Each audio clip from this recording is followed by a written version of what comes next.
Good evening. Welcome to the Village Board meeting for the Village of Pleasantville. Today is Monday, September 30. If you're watching live on Monday, September 30, we encourage you to call in if you have comments or questions. Our call-in number is 769-1677. Our next regular meeting is 2 weeks from today, Monday, October 14 at 8 p.m. with a work session at 7. As always, you can watch us live on Cablevision or Optimum. Cablevision Optimum or Verizon Fios, and you can also catch us at pctv76.org with a live webcast, or within a couple of days of the meeting, an on-demand webcast where you can jump to a bookmarked video to the sections that are relevant to you. Tonight, we will shortly invite a representative from OConnor Davies, our auditing firm, to come and give us a report about the Villages audit from fiscal year 2012-2013. But before we do that, I had a couple of announcements. The first is that our friends at the Recycling Committee, actually, and a bunch of other people as well, have organized the second annual Halloween costume swap. That's going to take place on 3 consecutive Saturdays, October 5, 12, and 19. That down at the gazebo, Patty? Yes. It is, yes. So that is a place to bring last year or previous year's Halloween costumes and pick up one for this year so that you can come as Harry Potter and leave as Dracula. And next year do the reverse. So it's a great program. These guys did a great job and it was tremendously successful. So again, come down to the gazebo Saturday, October 5, 12, and 19 to partake of that event. You can also, while you're down there, go to the farm market, which I am happy to report was part of a voting program run by the American Farmland Trust. And I'll read this to you. Pleasantville Farm Market has won the distinction as a place shoppers love to support by coming in number 1 in New York State and number 31 in the United States in the just wrapped up American Farmland Trust I Love My Farmers Market celebration. So great news. Pleasantville, New York Farm Market, number 1 in New York State, number 31 in the United States. And it's for all the people that voted for them. Right. So as happens so many times, Pleasantville is the mouse that roared. So thanks to all of you who voted, and thanks to the extraordinary team at Westchester, which is the not-for-profit that spun off from our farm market committee and now runs the farm market. Also wanted to mention that we have an annual joint meeting with the Pleasantville School Board, and that has been scheduled to take place on Monday, November 4 at 7 p.m. This year it's at Village Hall. We alternate back and forth between here and the school district. So again, a joint meeting of the Village Board and the School Board here Monday, November 4 at 7 p.m. Anybody in the public wanted to bring up anything before we move into our audit? All right. With that, You have to come up to the microphone. Right. If you could just give us your name and address and. Thank you, ma'am. My name's Kurt Moulton. I live at 75 Great Oak Lane here in Pleasantville. And I wanted to draw to your attention a concern that residents on the street, including myself, have around recent ticketing of parking during the day. I've lived at 75 Great Oak Lane for 19 years. Incidentally, when I first moved in, our property taxes were $12,000 a year. Now they're $28,000 a year. So I feel like I'm contributing to the community. You certainly are. And we've never been ticketed for parking on the street during the day. There are signs on the street that indicate 2-hour parking between 8 a.m. and 4 p.m. Monday through Friday. It's never been enforced, and really no reason for it to be enforced. There aren't people that park there and walk to the train station or otherwise abuse. It's people that live on the street that are parking their extra cars there. We have narrow driveways, singular garages typically. So it's kind of a burden for us to shuffle the cars around. I have 2 grown children living at home. We have a total of 3 cars. So it's very inconvenient for us to move these cars around. So I don't understand why all of a sudden we're getting these parking violations, which they just don't seem necessary. Has it been more than one day when there was enforcement? Yes, a couple days You're in a not row. the first person I heard this from Right. on Great Oak. So- And in fact, I think there was I think I spoke to you about this, Patty, because a resident had complained to me as well, that there's a neighbor that once the police are called, they have to ticket. So if someone's calling the police to say there's cars parked on the street. I don't know that that's the fact. But that's what my neighbor, Yeah. the person that told me, Right. which is probably one of Yeah, I your mean, neighbors. it could be. I mean, if the Yeah. issue is that the village wants to prevent people from parking on the street and then, abusing those privileges to commute and whatnot, you could come up with some sort of simple permit system or something. But Well, we've been, can't. here's the deal, and I have a similar circumstance. I live in Martling, and same story, 2-hour parking, which is rarely enforced, and every once in a while, we have gotten a ticket in front of our own house, and I know this is a source of annoyance, and I know that personally. I'll find out exactly what's going on there. I mean, the reason these rules exist in the streets that are sort of within reasonable walking distance of the train station is precisely that, to avoid a situation where you end up with lots of people driving to these residential streets and parking all day so that they can commute, thereby, harming the flexibility of people who live there. But we've been through the business of a homeowner doesn't have an affirmative right to the street in front of them, and so we can't give a permit that says you're allowed to park here longer than somebody else. But, for the most part, it's been kind of a self-limiting problem, and I'm not sure, and Mindy may be right, that police were responding to an issue that came up on the part of a neighbor who, for some reason, Doesn't want the cars parked on perceived the a street. problem there. So I'll tell you what, let us dig into that a little bit and find out what's going on, and we'll get back to you. I mean, some of my neighbors here may have Yeah. additional comments. I'd Sure. invite them. Good. Anyone's No, welcome. if they're, that definitely like to hear from them, because, this is unfortunately a problem we have in our village, because there are people that are coming from as far away as Yorktown to park their Yeah, car but on, I don't experience it on my street, though. It's always. Yeah, so I that's don't know why what it leads generated me it, I to really believe don't. that So- what I had heard is probably Can- true, that you have a neighbor that's calling. Can I mean, and I don't mean to, I haven't had the same issue because I'm on a private road, which has its issues all different, and nonetheless expensive, but my question is this: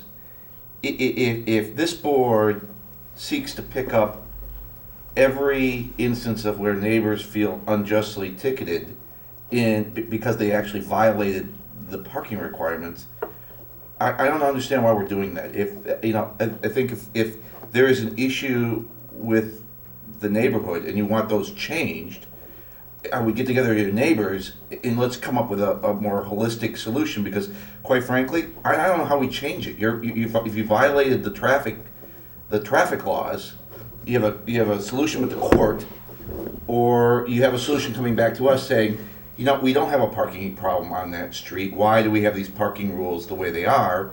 Can we do something about changing them?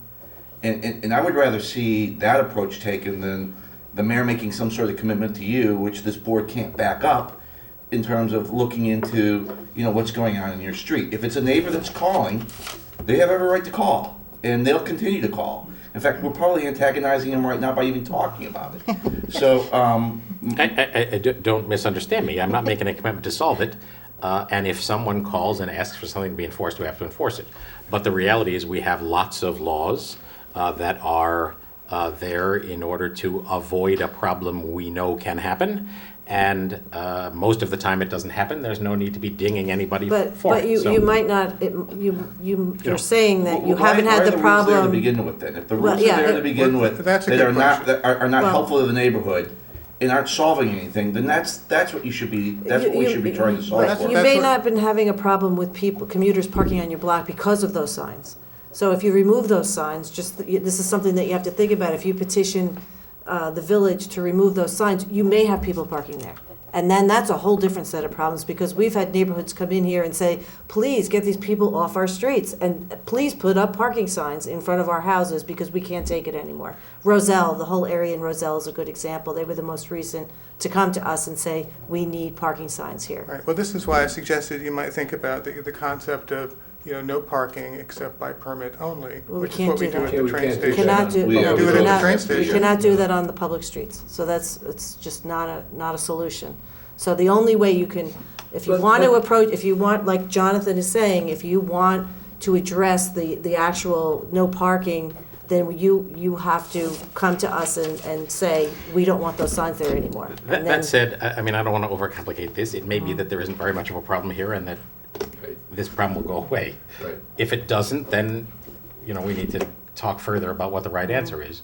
But, I think what you're hearing from us is we don't know that there's not a drive to do something about that. Yeah, we certainly This are is not just something- saying go out and, Some blip, and it happens around the village from time to time. You also have a new parking enforcement officer. Well, too. that's true too. Right, so- But and- That's a good point, But it's yeah. nice to be made aware of that fact. I mean, I live in the school area, and, if we enforced all the parking regulations in the school area, we would have a major revolution by the student body. And we've had that too, the teachers. But you're right, there's a balance, sort of a balance that we're all sort of used to. And when that's upset, then you're right, we should. And certainly it's not our goal to upset that Right, balance. So exactly. I'll find out what's going on. Thank you. Anybody else want to You- comment? You're welcome to.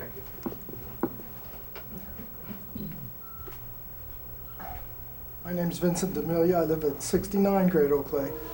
I've been there about 40 years. The signs have been there all that time. This is the first time a problem has occurred. The problem is not the sign.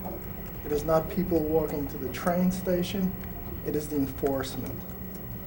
All we have to do is go back to the way everything was, and there would not be a problem. Which may be exactly the right answer. I don't know what caused the enforcement to happen. As we have said, if in fact somebody is complaining, then we have a different problem, so. I just don't know how we can say that. The signs are there, enforcement, the biggest complaint that we get as a board, quite honestly, is that we don't enforce enough. Not necessarily parking, but we've had, so I'm just saying that, I don't know how we can say it, we can tell you that it won't get enforced. The signs are there. Because The you've only never reason it's done being it. enforced is because people are parking illegally. So if you want it changed, I think you try to move the signs. I'm not sure we need to do that. It- The Only reason move the the signs, signs. the reason the signs are there is to avoid neighborhoods close to the train station turning into commuter parking.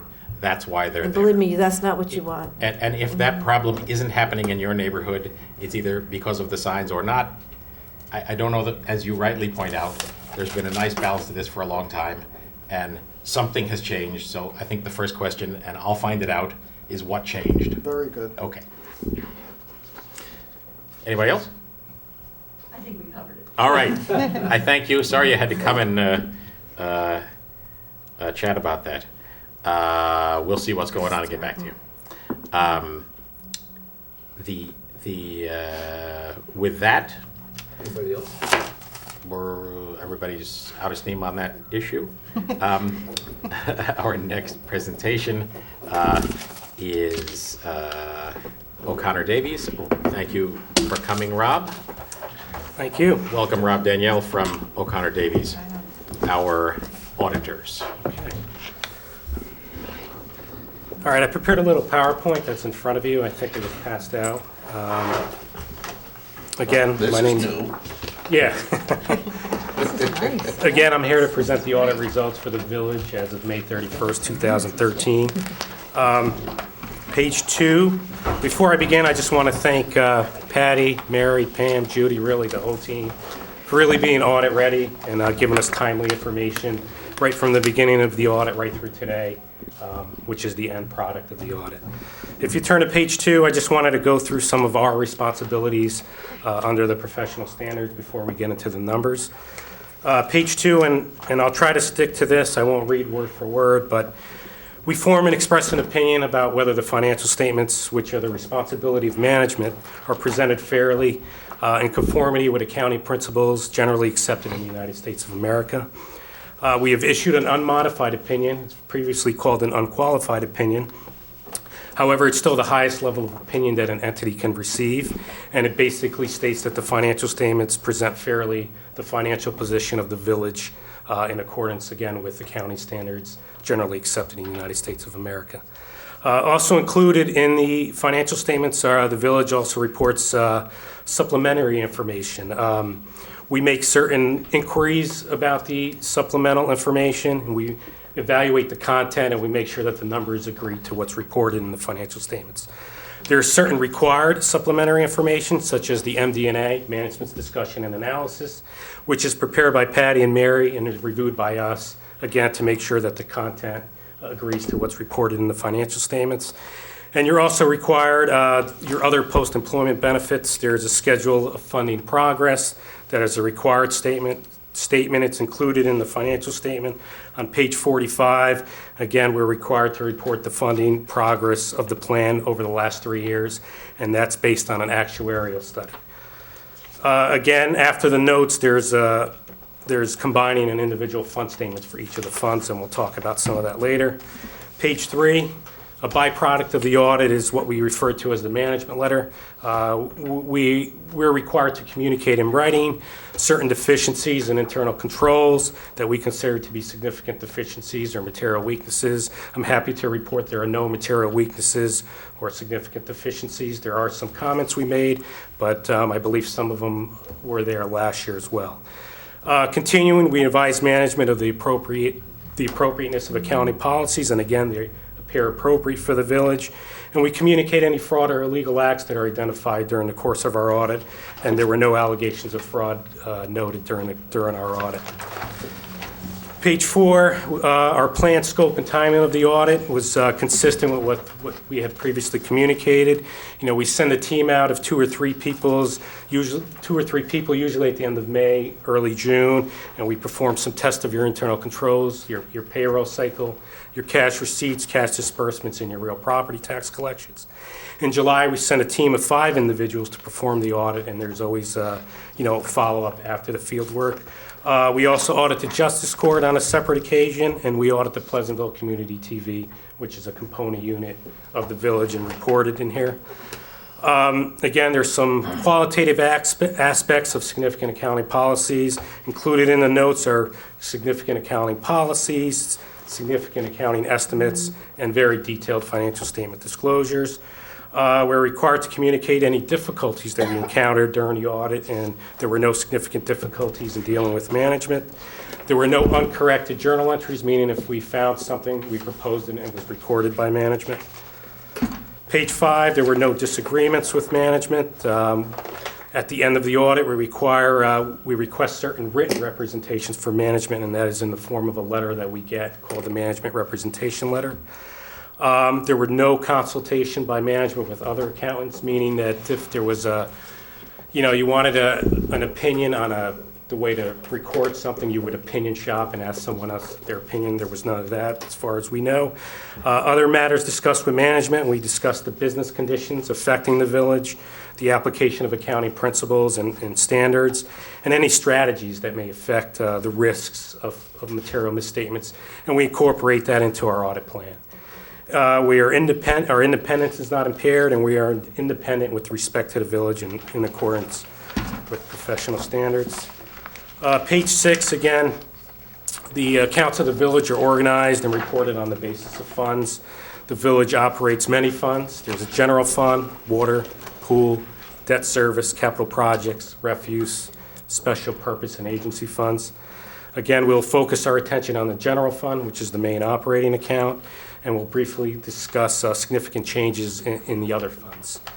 Although I've prepared a summary on page 7 through 11. Robert, before Sure. you go on, can I ask a couple questions Sure. about your letter? Yeah. Just a couple of the recommendations, the ones that I was, in the village court, justice court, basically you say there's one person, there's no segregation duty, and so there's one person handling everything from taking the money to recording it, Right. correct? Right. Is that unusual? It's common. It's pretty It's much common. everywhere in the Okay. villages that we do. I mean, our problem being, we just don't have any more Resources. staff. That's fine. And you point that out every year. Right. I mean, it's not something new. No, We right. continue to struggle a bit with the question of how to resolve it if we could. Right. So. Right. I just wanted to, I know that we're gonna be, we may have already been reviewed by the controller who doesn't review themselves nearly as accurately as they should. We'll comment on that when Rob is. But I just wanted to make sure that that's, something that is common. It's very common. I could tell you, I can't say 100%, but most of the villages we do, you'll see that comment. Okay. And then the only other question I had was on parking tickets. $390,000 of unpaid outstanding parking tickets. Is that incremental for the year, or is that aggregate? That's aggregate.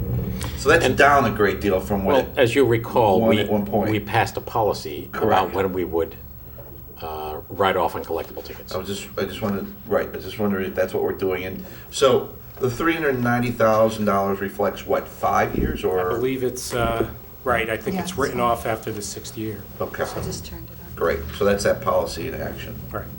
Okay, thank you. That's what's, Boy, Jonathan, reading his packet. All right, back to page 7 there. I would go that far. If you turn to I feel crazy. If you turn to the financial That's not statements, good. if you have those in front of you, page 47 and 48 is the very detailed general fund that I like to go through. If you look on page 47, you'll see the general fund comparative schedule of revenues, expenses, and changes in fund balance. And on page 48 is a 2012 comparative schedule. I'm going to talk about actual results, and then we'll talk about the budget. If you look at your total revenues, as you can see here, your total revenues in the general fund were just under $13 million as compared to $12.6 million in the prior year. So your revenues are up a little over $380,000 or 3%. On the expense side, middle of the page, your total expenses are around $11.6 million as compared to $11.5 in the prior year. Those are up slightly, a little over $80,000, so less than 1%. You have some other financing sources and uses. I believe we sold the recreation center. A portion of that is in sale of real property. And then there are transfers in and out between the funds. So you look at the net change in fund balance, the general fund earned $43,000 in the current year as compared to a loss last year of $372,000. So when you take the 43 and add it to your fund balance at the beginning of the year, you end the year with a fund balance of $3.13 million. So that takes care of your actual results. From a budgetary perspective, if you go back to the top revenues, if you compare your actual revenues of $12.9 million to your budgeted revenues of $12.5 million, your revenues came in favorable compared to budget of $431,000. Looking at that fourth column there, the variance, you could see it's in a variety of categories. However, your real property tax collections came $100,000 less than what was budgeted. On the other hand, your departmental income came in $209,000 better than budget, particularly in your safety inspection fees. And then when you continue down, sale of property and compensation for loss, there were certain insurance recoveries received that the village did not anticipate or budget for.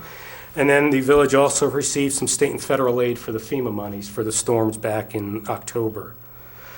From the expense side of the budget, there was savings. Real estate, the reason that's down certioraries, does that account for that? The real property taxes, you mean? Yeah, I'm not sure if it's 100%. Certiorari? Right. okay. Then on the expense side of the budget, there was also favorable variance. Again, your actual revenues, your actual expenses were 11.6 as compared to your budget of $11.9 million. So there was a $245,000 favorable variance, pretty much in all categories, particularly in your employee benefits, and when you drill down, your health insurance and your retirement costs. Under other financing sources and uses, under the transfer in line, you could see a negative variance. Again, the village budgeted for a transfer to the water fund and made a portion of that transfer, and that results in a negative variance. So from a budget standpoint, you look at the net change in fund balance, you'll see a positive $537,000. Again, I'll get to that in a minute. If you look at your original budget, you come down to the bottom there where you have the bracket at $330,000. Obviously, the village has to adopt a balanced budget. The village used $330,000 of its own fund balance to balance the budget and thus provide a little tax relief. When you look at the final budget, the fund balance, you appropriated some more monies to transfer to the capital projects fund, an additional $163,000 to complete some of the village hall roof repairs, some of the recreation center at Marble Avenue, some repairs there, and your parkways terrace sidewalk improvements. So from a budget standpoint, you anticipated using $493,000 of your own fund balance to balance the budget. But not only did you not need to utilize that, but you generated $43,000 in income. So that swing, that change from the negative 493 to the positive 43,000 results in a budgetary surplus of $537,000. Again, as I stated before, your fund balance ended the year at $3.13 million. If you turn to page 46, 46 is a snapshot of your balance sheet at May 31st. Again, you'd see that fund balance number of 3.1 at the bottom of the page, and we'll discuss that in a minute. If you look at your total assets are a little over $4 million as compared to 3.8. So your assets are up about $125,000 from the prior year, generally in the area of other receivables. The middle of the page, your total liabilities are pretty consistent with the prior year. And then the balancing act here is your fund balance, which is broken down into 4 buckets, if you will, based on the new reporting standards that were effective last year. You have not spendable fund balance of $16,000, and that number really agrees to your prepaid expenses that are reported in your assets. Basically what that is the cash has gone out the door, the expense hasn't been recognized. The expense will be recognized in 14. It won't have any effect on your unassigned. It'll be taken from that bucket. You have restricted fund balance. The village has set aside monies for future capital projects. The only increase from the prior year is we've allocated some interest that was earned from the prior year to the current year.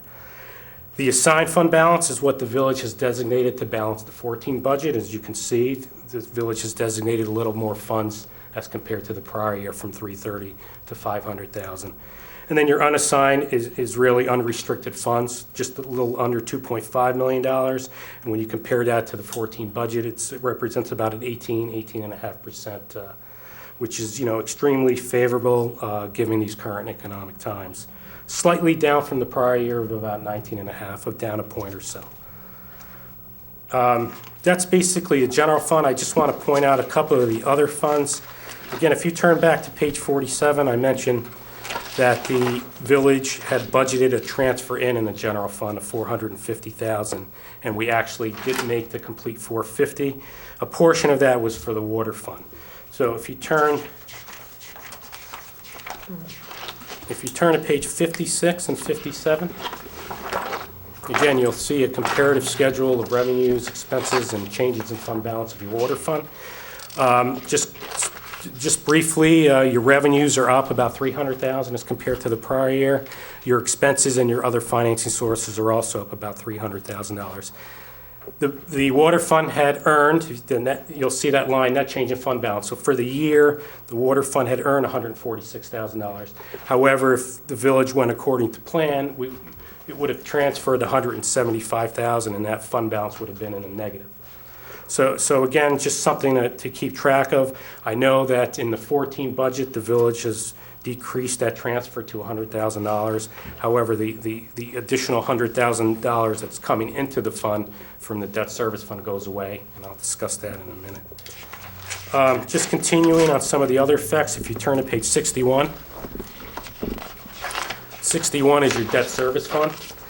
And if you look at the fund balance section where it says assigned, you can see that in 2012, we assigned $275,000, and that was transferred to the water fund and the general fund.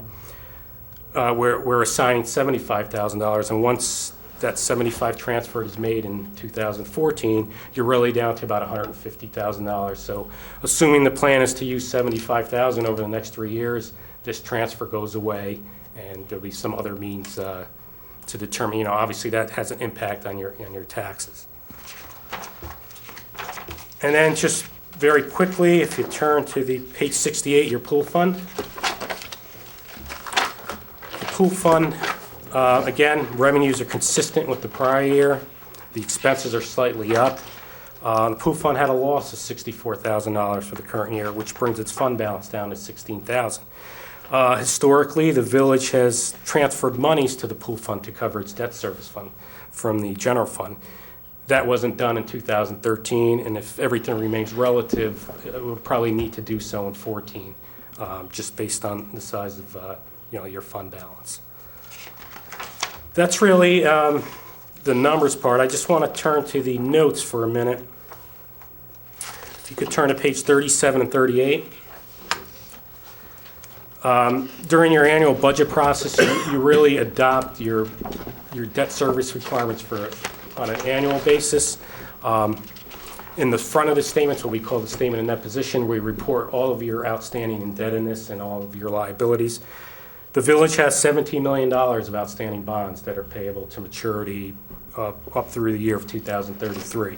If you look on page 38, we're required to report those for the next 5 years and then buckets of 5 years. So if you look at 2014, 15, and 16, your annual debt service payments are about $2.4 million.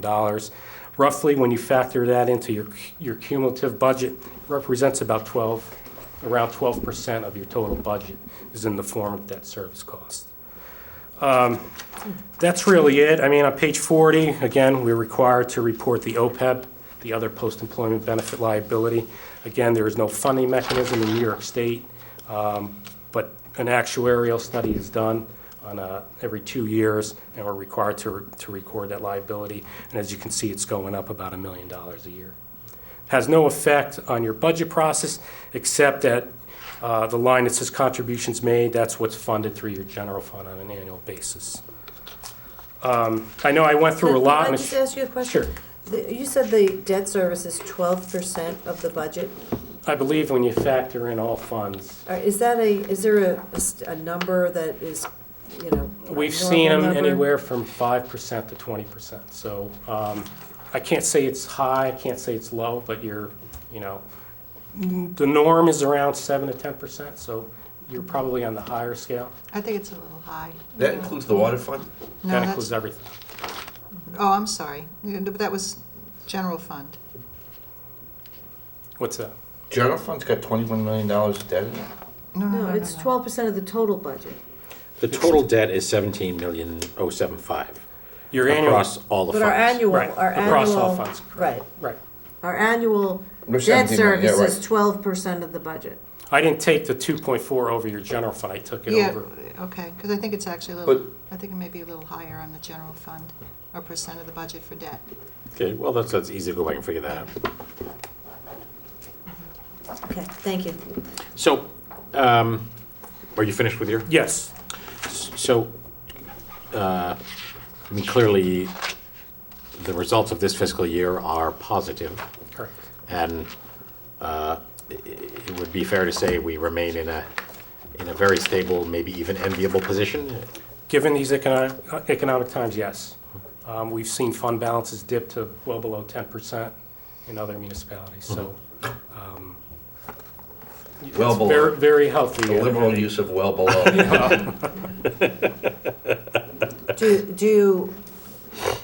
Do you believe other municipalities, more municipalities will be downgraded? I don't know if they'll be downgraded. I know they're very conservative in their future budget, process, but hard to say. And, I mean, obviously, one of the issues that all communities grapple with is the 2% tax cap, now the 1.6% tax cap in the coming year because of the new calculation.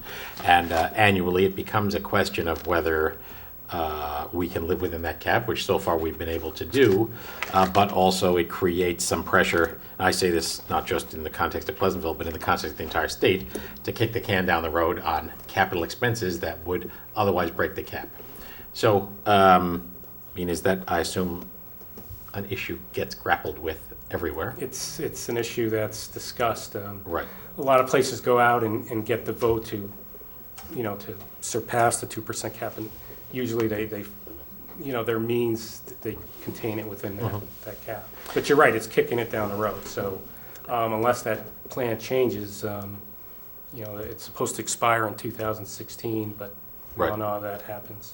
And then, I realize you're not financial prognosticators, you're auditors, but do you have a sense, based on what you see among your many clients, about the variable revenues like sales tax, mortgage recording tax, that sort of thing, which seem to be on a gently upward track? That's been on an upward track, and your retirement expenses, the rates came out and they're flat. So usually we see a spike in the retirement rates. The preliminary rates have seen no increases. Because they're now But so you're- high. Because they're so high, exactly right. There's like, you know. But sales tax has been, Yeah, you could say slightly, a Yeah. slight increase, but it's been pretty flat Right. in some areas, so it's hard to predict. Mm-hmm. But I think the village is in good shape, again, as long as there's like a 5-year plan in case, some of these revenues don't, happen, if you will. right. So back to the control deficiencies, most of these items are rather minor. Absolutely. The one intractable one being the issue in the Justice Court where we just don't have more staff. Right. So, have you, or are you able to provide this as a PDF Oh, one more. that we can Yes. get up on our website? Do we have that as a PDF, the audit report? I could do that, I could certainly do That that. would be great if you could send that along so that we could get that up on our website so that anybody who's interested in digging into the numbers is welcome to it. We'll get it up on the website soon at pleasantville-ny.gov. Mr. Mayor, I just wanted to add, and I don't know if Rob is aware of this, but on September 18th, we'd gotten a call from the Office of the State Comptroller advising us that they were going to come visit on September 19th. And they did, and they spent about 5 days here. And they were conducting what they consider to be a risk assessment as to whether or not operationally and procedurally we are operating, within, the scope and intent of policies, procedures, and if they had any indication after doing their risk assessment whether or not they should come in and do a full audit, they would advise me. So I came back from Boston last Thursday, met with the senior examiner. Her name was Diane Peters, with the Division of Local Government and School Accountability. And she said to me unequivocally that this was one of the best-run municipalities she's ever set foot in. And that it's her recommendation that that they do not need to do, at this point in time, any forensic audits for the village.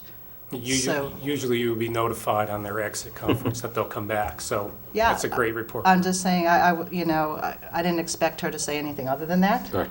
Well, Patty shared But I with me just that wanted- news, and the primary credit goes to her. Yes. Who, as the leader of this village, and that's and not certainly- fair. I was certainly actually going also to pass to the baton. And to Mary Mary. Schwartz, Pam Hoffman, soon to be retiring. Our finance department has taken us to a new place of stability and confidence, and I think that the residents who are watching can take enormous satisfaction in knowing that not only does this board have that confidence in both Patty, our administrator, and our finance department, but now it's been externally validated by the State Controller's Office, which does this rolling program of sort of surprise audits around New York State. So that Yeah, is. we're delighted. I mean, obviously, extremely there good was news. always room for an improvement. It's not a perfect environment, but it's as good as it gets, given the number of transactions, the complexity, and the things that we've done to make sure that it's as stable as it could be. So I'm delighted, and I kudos to Mary and her team. Noreen, you're joining a very well-oiled machine here. It's nice to have you with us. Certainly is. So, well, congratulations to all of you. Thank you, Rob. We appreciate this presentation. And if you could just jet along that PDF so we can get it up on the website for those who have insomnia and want to Okay, will do. pour through the Thank you, pages. Rob. So, Mary, again, have anything to add? Anything?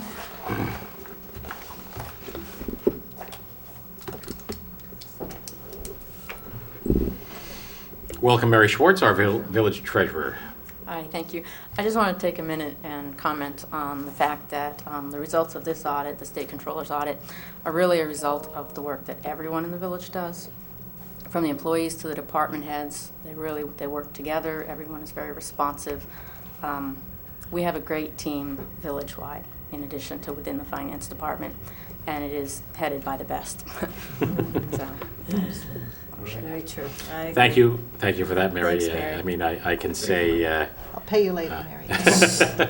God knows we're not perfect, none of us are, but I Speak for talk to yourself. I talk to colleagues. I talk to colleagues in lots of places, and I can tell that I can report that our aspirations to do everything right and our delivery of a high percentage of those aspirations, I think, exceeds that of lots of communities. I don't say this criticism of anybody else.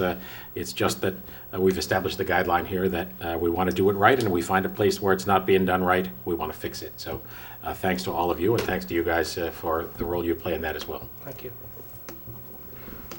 Thanks, Rob. Thanks. Thanks for joining us. Mary and Noreen, thank you both. We'll see you both tomorrow. Don't be late for the staff meeting.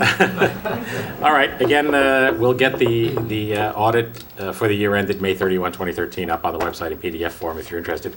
And that reminds me of two things I wanted to comment on that I forgot about earlier. One is when you go to our website at pleasantville-ny.gov, you will find that as of today, it looks a bit different. We've been working on revisions to the website. Colleen Wagner, who's not here tonight, has been the primary resource working on that. We have been working within the context of the system that we've always used, which is a company that provides municipal websites. So we're not starting from scratch, didn't have the money to do that, but I'm happy to report that when you go to the site, you'll find that it has a bit of a different look and some new organization. It'll take some getting used to, and I have no doubt that we've got some things that will need to get fixed. So bear with us. If you find something that's not working or something that you think is needed and is either harder to find or not found at all, don't hesitate to let us know. You can shoot an email back to us. Who should people email with any web comments? Me. To Patty? That'd be Okay, so that's perfect. Thank you. P-Dwyer, P-W-Y. I had thought that when I went on and signed up for my Code Red, which, as the mayor says, everybody really needs to do that. Although was my next- once, my because next one, yeah. if you do it, we're not going Right. to get any storms. So that's all of the more reason to do it. But I had thought that we would be able to go on and register more than one number or contact. Like if there was an elderly couple or family that they could put in their son or daughter that was living in New Jersey or whatever. All right, can you hold that thought? Because I think some people, it's sort of people not Okay. seeing what the connection is there. What Mindy's talking about is on our website, there's a link right on the home page to what's called Code Red. And that, for those of you who may not have heard us talk about it before, is a service we have contracted with to provide a database for us to be able to reach out to people in an emergency. The core database is essentially a reverse 911 so that we can call backwards out to you through your regular telephone number, the one that would be assigned to your 911 in the county system. But we have also got this opportunity for you to click into that on the website at pleasantville-ny.gov and sign yourself up and give us your email, a cell phone number, for example, which might be a better number in an emergency. So you were talking about being able to sign up more than one number. Yes. So do we know what the status of that is, Patty? I'm trying to pull up their form Okay. now. On Code Red? Yeah, you click on the Code Red icon on our website, and it tells you what's your name, and it didn't give me even the opportunity to put in my name and my husband's name, and I only was able to put in my name, but then I went back and put in both our names, and and I slipped in his cell phone number in there as well, but it doesn't give you the opportunity to list more than that. Yeah. And I thought you would be able to. You get, right. And emails, I think too. each person has to put their own information in, so, So you have to keep going on. right, you'd both have to So it go doesn't on. give you like a drop-down menu No. where you could say contact one, contact two. No, All I'm right. looking at it right So now. I had thought it was gonna be like that. I don't No. know about It you. allows one person to have two phones listed, but Okay. it belongs to So, one person. but multiple members of the same household can each sign They'd up have- individually. they'd have to So- sign up And we individually. have a mailing that's going to be coming your way soon to introduce this to you and to encourage people who may not listen to us groaning on at board meetings to sign up for this. But for anyone who's listening, don't hesitate to jump onto the website right now at pleasantville-ny.gov. Click on the Code Red symbol and then follow the directions there in order to sign yourself up. The great advantage of that is we certainly found in the context of Hurricane Sandy that there were lots of people who were not living in their houses because they were out of power, because of home damage, something of that kind. They're living with a neighbor or relative or even elsewhere outside the region, and we had no way to get information to them because they weren't home, their home phones weren't necessarily Right. working, and we have a very incomplete list of emails. So what this means is you can sign up with the opportunity to receive messages through your smartphone or through email or through your cell phone, and that will follow you wherever you go. So that's a tremendous advantage. It is some completely separate function from signing up for village information, which I encourage you to do as well at pleasantville-ny.gov, where you can sign up for news. That gives you the chance to get agendas for various board meetings. You can choose which ones you're interested in. And that's also the service that we use for sending out information of general interest, reminding people of water bill due dates, tax bill due dates, information that is of a non-emergency nature. The code red thing is something we envision using just for emergency purposes. All right, anybody else on that?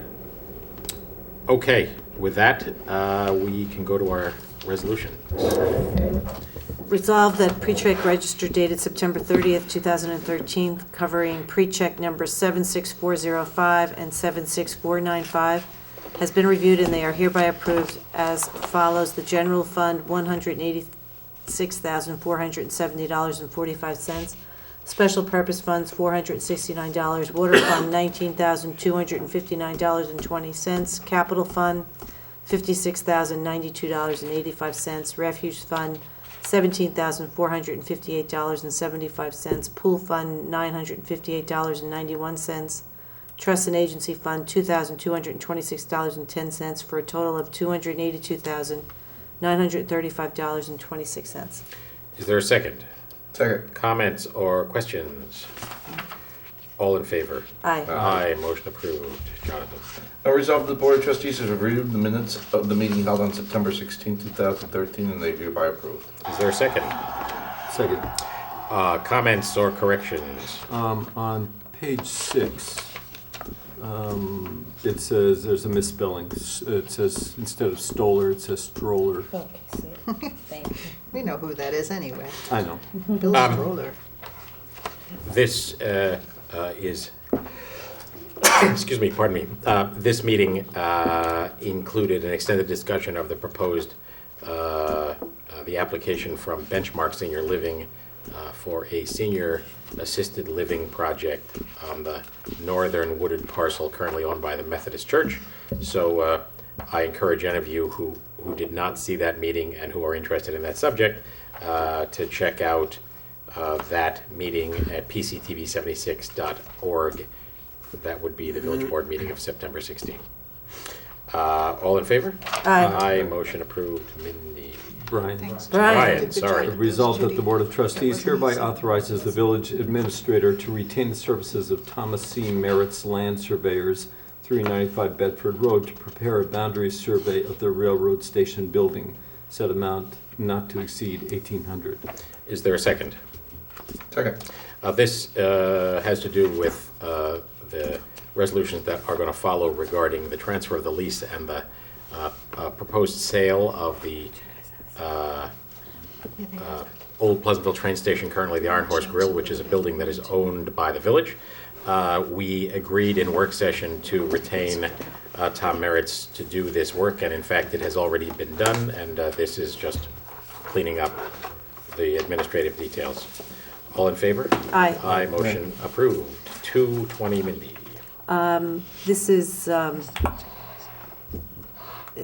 determination that it's a type 2 action under the New York State Environmental Quality Review Act. I'm on the right one, correct? You are. Okay. Whereas. Whereas the Village Board of Trustees of the Village of Pleasantville, Westchester County, New York, proposes to sell the railroad station building located at 20 Wheeler Avenue, Pleasantville, New York. And whereas pursuant to Article 8 of the New York State Environmental Conservation Law, as amended, known as the State Environmental Quality Review Act, or SEQRA, and the regulations adopted pursuant thereto by the Department of Environmental Conservation of the State of the Village, of the State of New State of New York, the village desires to comply with SECRA and the regulations with respect to the sale of said property.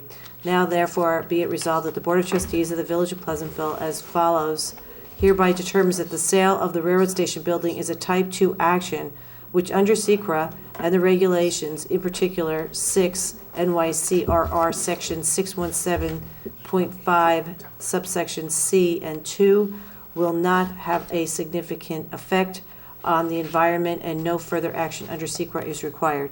Is there a second? Second. So that storm of words is a required step we have to take when we propose to sell the railroad station building, and I know for lots of people that will come as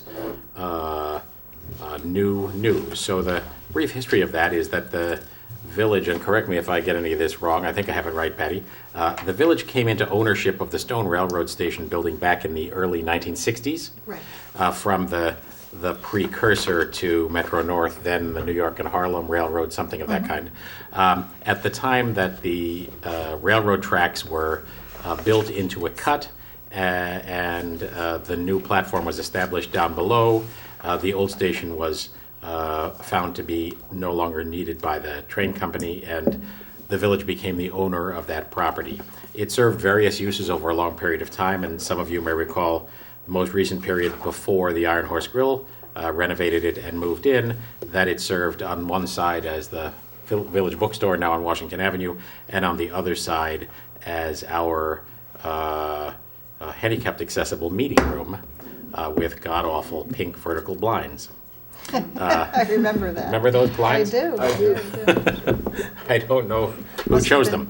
But anyway, long story short, now something like 15 years ago, Phil McGrath came to the village and proposed to lease that building from the village, renovate it, and establish the Iron Horse Grill. And the village at the time determined that continuing to own that property made sense because it was such an iconic building in the village of Pleasantville. And the Iron Horse Grill has been our tenant in that building under a long-term lease ever since. As you will see in the couple of resolutions that follow, the existing tenant, the existing corporate entity that holds the lease, proposes to transfer that lease, as is permitted under the lease, to a new corporate entity. And at the same time, we have been approached by Andrew Economos, who is one of the prime members of the company to which the lease would be transferred. He has proposed to buy the building, and we have agreed to sell it to him, subject to a number of requirements, one of which is similar language that we established for the old rec center when we sold that some months ago on Bedford Road at Great Oak Lane, that protects that building from any significant changes on the outside, since it is such an iconic building. And among other things, the text also requires that the Pleasantville signs that are part of that iconic old train station remain on the building. So more about that, the details to follow in the coming resolutions. All in favor of this secret resolution? Aye. Aye. Motion approved. Jonathan, number 221. Yes, resolved that the Board of Trustees hereby authorizes the assignment of the lease agreement for the railroad station to Andrew Economos of Scarsdale, New York. Is there a second? Second. Patty, that lease would be in the corporate name. Do we need to modify this resolution in some way to reflect that? Isn't this the resolution? Well, Yeah. We got it. Yeah, I think we probably Yeah, should read the read that detailed one, resolution. That's- Well, We got it we don't have in a that. Word doc. That's the one, Yeah. that's what I've been trying to give you for the last 5 minutes, and the both of you have been well, they shaking came your in, heads at me. they did come in late. Here, We weren't Brian, sure here's what yours. We weren't sure when we put out the mine agenda what the All right. corporate name was. Jeez, you know, what they would do without me, There we I go. don't know. Go ahead. Housekeeping. Thank you, Mindy. Whoa. Yeah, Where- exactly. Wait a minute. Here goes the first half of the football game, Indy. Whereas I'm actually watching it right pursuant now. to the certain lease dated June 1st, 1998 between the Village of Pleasantville and the Iron Horse, Inc. tenant in regard to property located at 20 Wheeler Avenue, New York, pursuant to Article 43 of said lease, tenant is permitted to transfer and assign the lease to an assignee provided the conditions set forth in paragraph 43 are complied with by both the tenant and the assignee. And whereas the proposed assignee, namely Andrew Economos, DBA, the Iron Horse Grill Pleasantville LLC assignee, is offered to purchase the subject property from the Village of Pleasantville, whereas in order to accommodate the tenant assignee is willing to accept an assignment of the lease until such time as the village conveys the right to the property of the assignee. Therefore, be it resolved that the village hereby approves the attached transfer and assignment agreement of certain leases between the village and the Iron Horse Inc. dated June 1st, 1998, provided that the tenant and the assignee comply with the terms and conditions set forth in such transfer and assignment agreement. And further resolved that the mayor, on behalf of the village board, is authorized to approve the transfer and assignment to execute such other documents as may be necessary in order to implement the transfer and assignment agreement between the tenant and assignee. Is there a second? Second. Okay. Can I have that copy? So that is Resolution 221, and that reflects the assignment of the lease from one corporate entity to another. All in favor? Aye. Aye. Motion approved. So, Judy, we're renumbering here. Number 222, Brian. Whereas the village is the owner of certain improved property located at 20 Wheeler Avenue, which property is commonly known as the Iron Horse Grill, and whereas the village has received an offer from Andrew Economos, doing business as Iron Horse Grill Pleasantville LLC, with offices located at 44 Beach Hill Road, Scarsdale, New York, to purchase the subject property from the village for the sum of $650,000.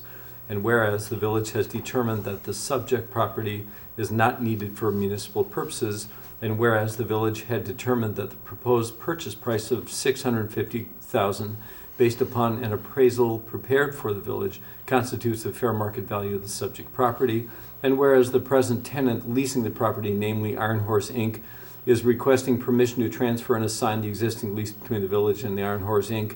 on an interim basis to Iron Horse Grill Pleasantville LLC until such time as there shall be a closing of title on the subject premises. Therefore, be it resolved that the Board of Trustees of the Village of Pleasantville hereby authorizes the sale of the property located at 20 Wheeler Avenue, Pleasantville, commonly known as the Iron Horse Grill property, to Andrew Economos, DBA Iron Horse Grill, Pleasantville LLC, with offices located at 44 Beach Hill Road, Scarsdale, New York, for the sum of $650,000. Is further resolved that the mayor, on behalf of the Board of Trustees, is hereby authorized to execute a contract of sale for the property containing such terms and conditions as are acceptable to the village.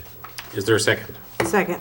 So again, as mentioned, this reflects a decision to sell that property because we have the opportunity to do so now rather than to keep a property that has no current public use in our inventory.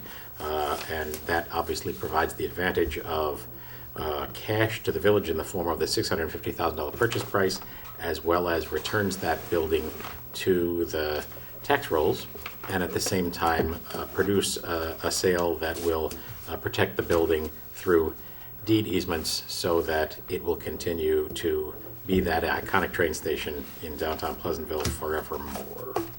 All in favor? I don't know if Aye. I got a second. Did I get? Oh, just second? Did I get a second? I was a second. Yeah. Mhm. All in favor? Aye. Aye. Motion approved. Let me just add further that I am very optimistic that this will maintain the great momentum of the Iron Horse Grill going into the future. I have had extended conversations with Andrew Economos, who is the proposed new owner of the building, and I'm extremely optimistic, not only for the future of the business, but for continued good partnership between the Village of Pleasantville and that anchor business. Yes, we got to stop for a tape switch. Welcome back. We had a brief break there to change a tape in the camera. We have completed 222, and now the former 222 is now Resolution 223. Mindy. Resolved that the Board of Trustees hereby approves the following budget amendments to transfer funds for various over-budget accounts. $1,794 from the legal fund to the miscellaneous debt service, $1,750 to the music festival overtime, to the music festival contractual, $978 from Refuge Legal to Refuge Music Debt Service, $1,778 for pool utilities to pool miscellaneous debt service, $9 from swim team part-time to pool MTA tax, $269 swim team part-time to pool social security, and then to appropriate general fund balance for building department software and finance debt software training amount. You're increasing the central technology building department software, central technology finance department software, central technology finance department employees self-service software for a total of $31,175. Is there a second? Second. Those ban transfers are all due to the recent issuance of a ban that affected several funds. They have to pay the legal expense associated with that official statement and the drafting of the bond anticipation notes. And then the general fund balance appropriations are to cover the munis programs that we've acquired and the municity program for the building department. Our building department is well along now in rolling into That's great.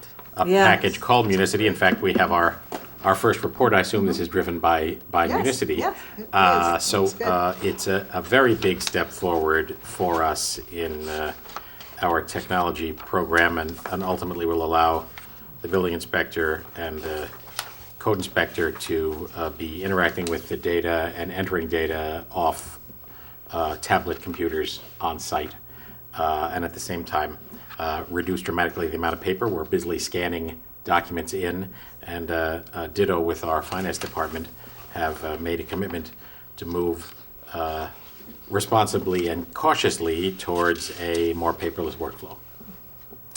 All in favor? Aye. Aye. Motion approved. 224, formerly 223. Jonathan? Is this just make sure the The Northern... Energy Alliance, Yeah. yeah. Okay. Whereas the New York State Public Service Commission issued a policy statement on August 25th, 2004 that outlined the Commission's end state vision of electric and gas retail markets, and I'll just summarize what these are.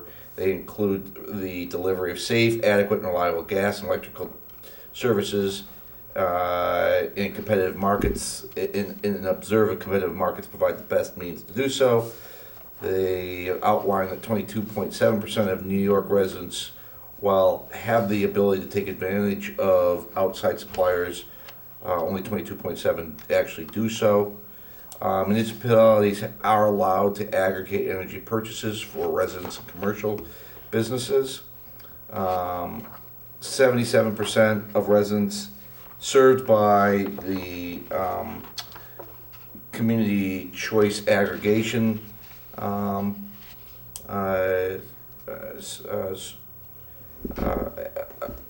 served competitively. Many do receive, and many do receive, and then the result of the CCA is modest savings. Individuals can opt out, so it's not something that you're locked into.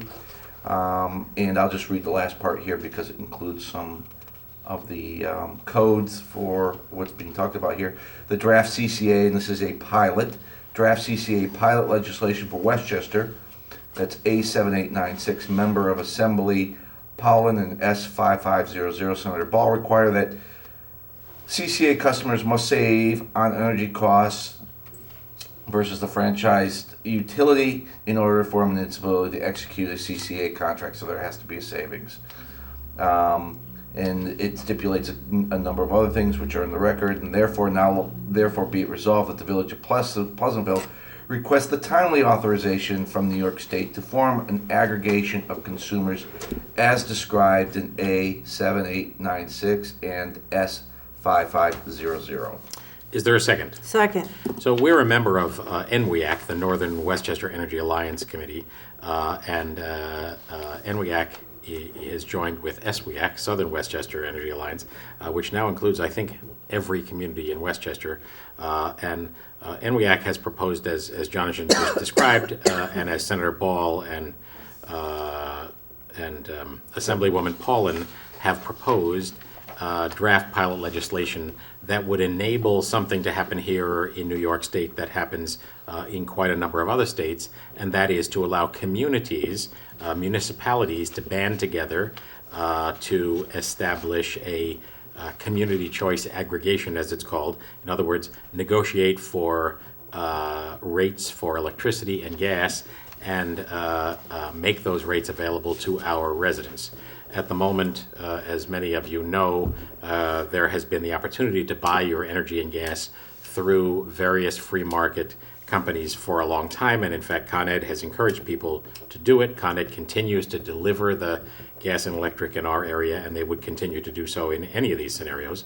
But fewer than a quarter of the people have signed up for them, and it has been difficult to identify who's reliable and who's not, and whether the deals that are offered are actually good ones. So in this circumstance, the opportunity would present itself for us to participate with many other communities and offer all of you somewhat lower rates. And the proposal here is that people who are currently not part of a free market supplier would be added to this community choice aggregation, although, as Jonathan indicated in the resolution, you'd have the chance to opt out, and that any customer who's currently purchasing energy from a free market supplier would not be switched unless you actively requested to do so. So I'm a part of the NWEAC committee, and I am mightily impressed by the work they're doing, and quite optimistic that this has good potential for all of us. All in favor? Aye. Aye. Motion approved. Brian, 225, formerly 224. Resolved that the Board of Trustees hereby appoints Arnestia Valentine as a part-time clerk in the court clerk's office at a salary of $21 per hour effective September 30th, 2013. As per the rules and regulations of Westchester County Department of Human Resources, said appointment shall not exceed 17.5 hours per week. Is there a second? Second? So Patty, this is filling in for hours that were already budgeted. Yeah, we have a part-time court assistant budget, and we have somebody who's been working with us for several years. But unfortunately, for lots of reasons, her hours have been less than 17.5 hours a week on occasion, and we do need the help. So this woman is available to fill in when we do need some help. She works currently at the Sleepy Hollow courts and also for the Village of Auditing, and I'd interviewed her, and she'll be a perfect fit, just to be able to help in a pinch, maybe for night court or some hours in the office. Great. Okay. All in favor? Aye. Aye. Aye. Motion approved. When we adjourn, we'll go back into work session and continue a few things we have talked about. One of the things that is on our agenda to talk about both tonight and into the future is a proposal that has come to us that we joined with a number of communities in soliciting to consider whether it makes sense to provide, to undertake a revaluation of all our properties in order to update the tax assessment roll. Not by any means clear whether we should or shouldn't do that, but we now have some numbers to look at, which have been jointly solicited by Peekskill, Yonkers, Bedford, Greenberg, Mount Kisco, Newcastle, Ossining, North Salem, and Pleasantville. So more on that as we continue to look at it. Anybody else have anything? Oh, I have something. I have a little gift for the mayor because, as you all know, the mayor is a Boston Red Sox fan, and I've been abused savagely all Since season. 1967, I want you to know, never lived in Because Boston I am a day of my life. diehard Yankee fan, and my mother always told me, Mr. Mayor, that when you spit up in the air, it comes down on you. So you better be careful, because last season was not such a good season. But so I have a little memorabilia for you here, and wait, it's just. He also went to a Yankee game, I did. and he felt very uncomfortable at the Yankee game. She's putting words in my And mouth. I had he to do did. my He full complained. He wrote a letter to the Yankees. So I got you a little something you could wear, and maybe it'll make you feel a little more comfortable when you sit in the bleachers. I think I'll just That's take. Robinson Cano. I just like, You know, the Red Sox are so, like, there you go. All right? This is the Robinson Cano you wish you had. He made because the beardless Yankees. have Well, proven just to in be- case you didn't like him, I got you Mariano. And I have a Mariano bobblehead. and Where a did you little get bit the more hair? memorabilia. You got this, Shane? Well, Here's Oh, goodness. here's I a don't know where the hair little came from. a lot of the butt of all the mayor's jokes this year were about A-Rod. So here's your little A-Rod.